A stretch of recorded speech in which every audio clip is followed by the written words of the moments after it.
मैंने आपसे पर्सनालिटीज के बारे में बात की थी कि हमारी 4 तरह की पर्सनालिटीज होती हैं। अब आपकी उनमें से कौन सी 2 पर्सनालिटीज हैं, आपको कैसे पता लगेगा? खैर, डीएमआईटी रिपोर्ट के बिना तो आपको पता नहीं लग पाएगा। तो सबसे पहले आपको डीएमआईटी रिपोर्ट करानी पड़ेगी।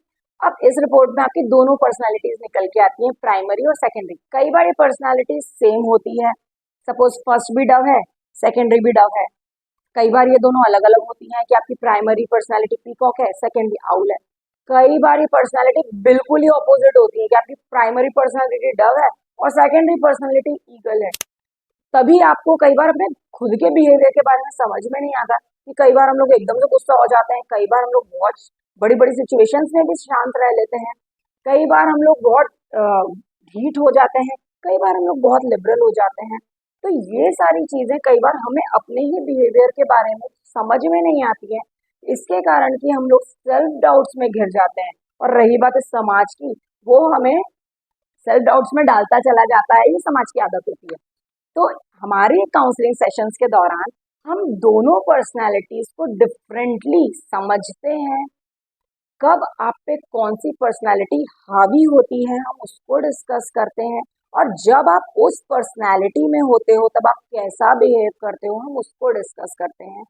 जिसके कारण कि आपके सेल्फ डाउट्स खत्म होते हैं, आप अपने आप को बेहतर तरीके से पहचान पाते हैं, अपने आप को सही तरीके से डील कर पाते हैं।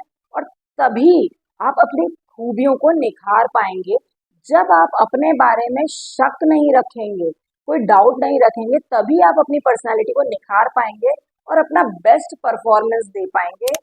खुल के जीने के लिए आपको अपनी पर्सनालिटी की एनालिसिस बहुत ज़रूरी है, ताकि अगर कोई डिप्रेशन है, कोई ट्रॉमा है, कोई सेटबैक है आपकी लाइफ में, कोई पुरानी चीज़ ऐसी है जिससे आप बाहर नहीं निकल पा रहे हैं, तो हमारे काउंसलिंग सेशंस इन चीज़ों में हेल्प करते हैं। आपकी डिप्रेशन, आपकी एंजाइटी, आपका स्ट्रेस खत्म करने में हमारे काउंसलिंग सेशंस हेल्प करते हैं।